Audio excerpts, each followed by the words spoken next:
Let's chop some wood. Craig Lawson asked as well, is golf a real sport? And he doesn't think it is. I think everyone in the town of Augusta believes it's a real sport.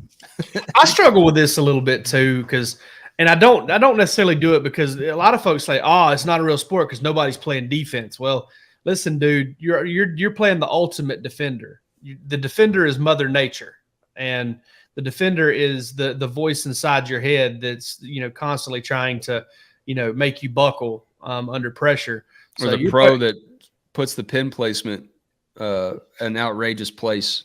Or if you're Cam Smith, Scotty Scheffler holing out from greenside for eagle to kind of put you in a hole last year when you drew close on Sunday. Lots of different ways. The golf gods sitting in their throne behind the 12th green at Augusta. They're also very good defenders.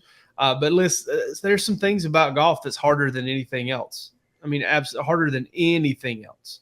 I believe Justin Thomas could probably, I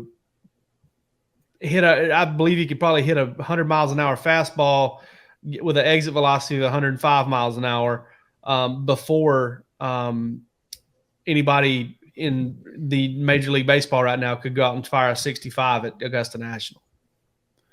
So, I mean, the argument, and I'm kind of segueing with this because I'm going to chop wood about Sepp Straka's hole-in-one.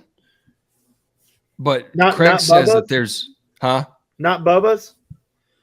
Well, I mean, there's nothing against Bubba, but you'll find out why. Do you look down on him? No, I'm not canceling the live guys. I'm not canceling them at all. Isn't the par 3 kind of set up for Yeah, it's totally set up for it. Yeah. But Craig says there's zero professional level of athleticism required to play golf, and I don't think you're wrong about that. I agree with that. It's the videos, the clips of the guys in the gym doing their core exercises are just – it's laughable to me because you've seen Jack Nicklaus and Arnold Palmer and all these guys like Gary Player didn't commit to doing 200 sit-ups a day until after he was in his prime as a golfer. It doesn't matter. But all that to say, it's the mental thing. I mean, it's the same with racing.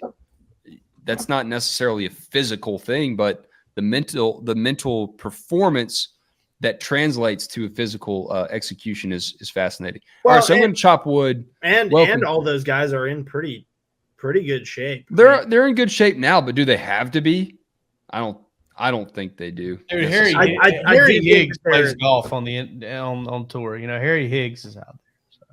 Yeah, but I think that as for the most part, as you look at the elite golfers, they are in better shape than the non-elite golfers. So there is a level of athleticism that goes into it.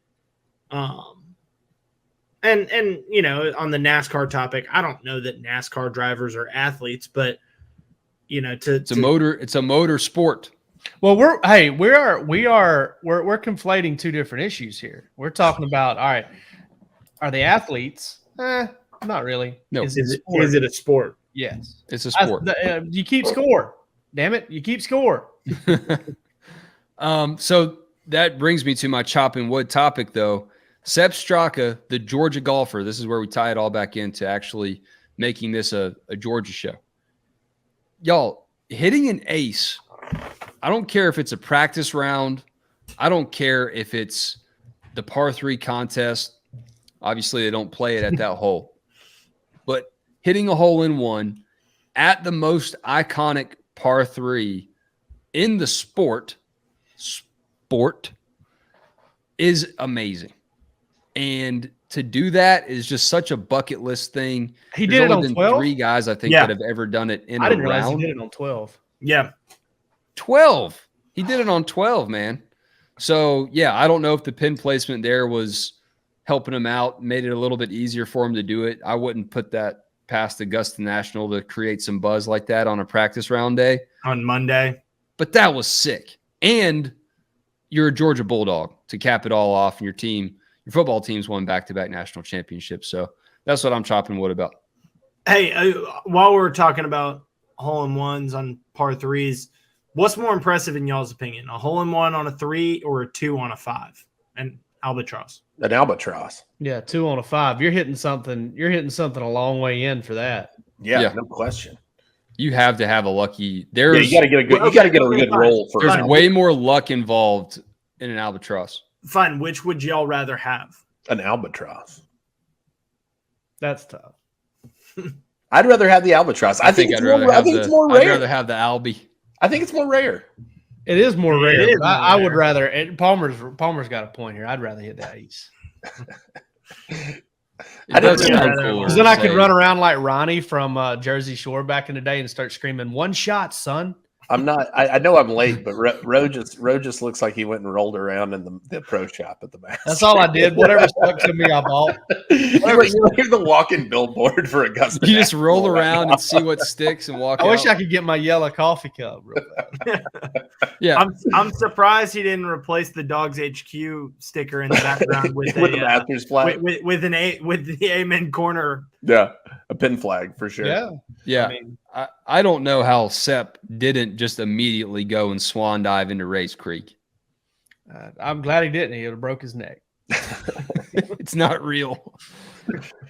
It's not deep enough for Sepp Straka. That's a big man. That's a big dog. All right. Who's taking the axe? I'm going to take the axe on.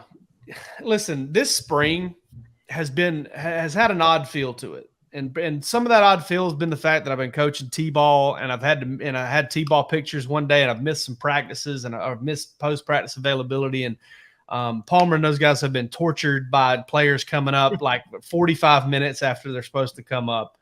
It is such a strange spring practice, but I think last night kind of, really brought it to a head for me because, boy, did I do some rookie stuff last night, man. For years, we've been doing Georgia press conferences. And for years, they've been, hey, ask for the microphone. Your boy just goes out there and starts firing off questions, dude. You cut me off.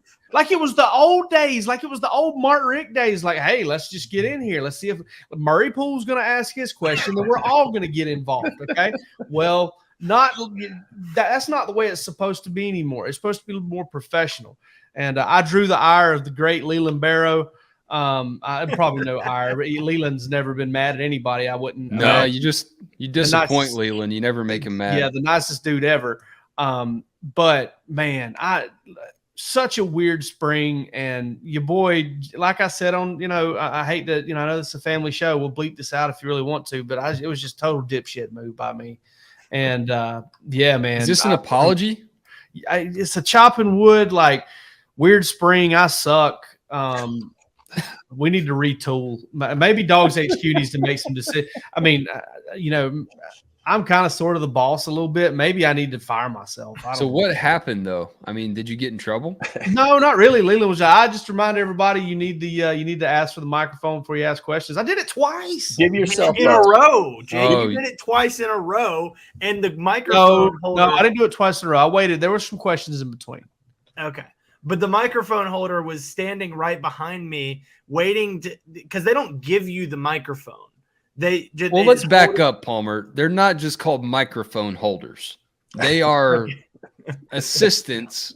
His name is Ryan. Yeah, Ryan. Thank you. Is it better if I call him Ryan, the microphone holder? No, Ryan, the UGA Sports Communications staffer or intern. Anyway, Ryan was standing behind me with the microphone, that essentially holding it in my face. And then Jake starts firing off questions. He went rogue. Yeah, Jake Rogue. It was some, it was some chicanery. That's for sure. All right. Well, glad you learned your lesson. Pull a real boss move and give yourself 2 weeks off with pay. I love that line from I was supposed to have a day off yesterday, and I was shocked when I got the text. I think it was.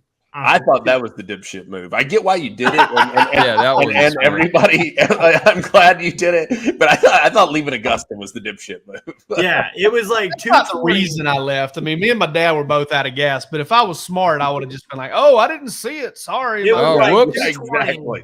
It was like 2:20, and I had texted somebody, and I said, "Wow, the irony that Jake takes off the day that we're going to talk to both the quarterbacks, whatever. And it's like 2:20. Jake texts me, 1, leaving Augusta. 2, I got your hats and polo. 3, I'll be there tonight. Damn, the commitment.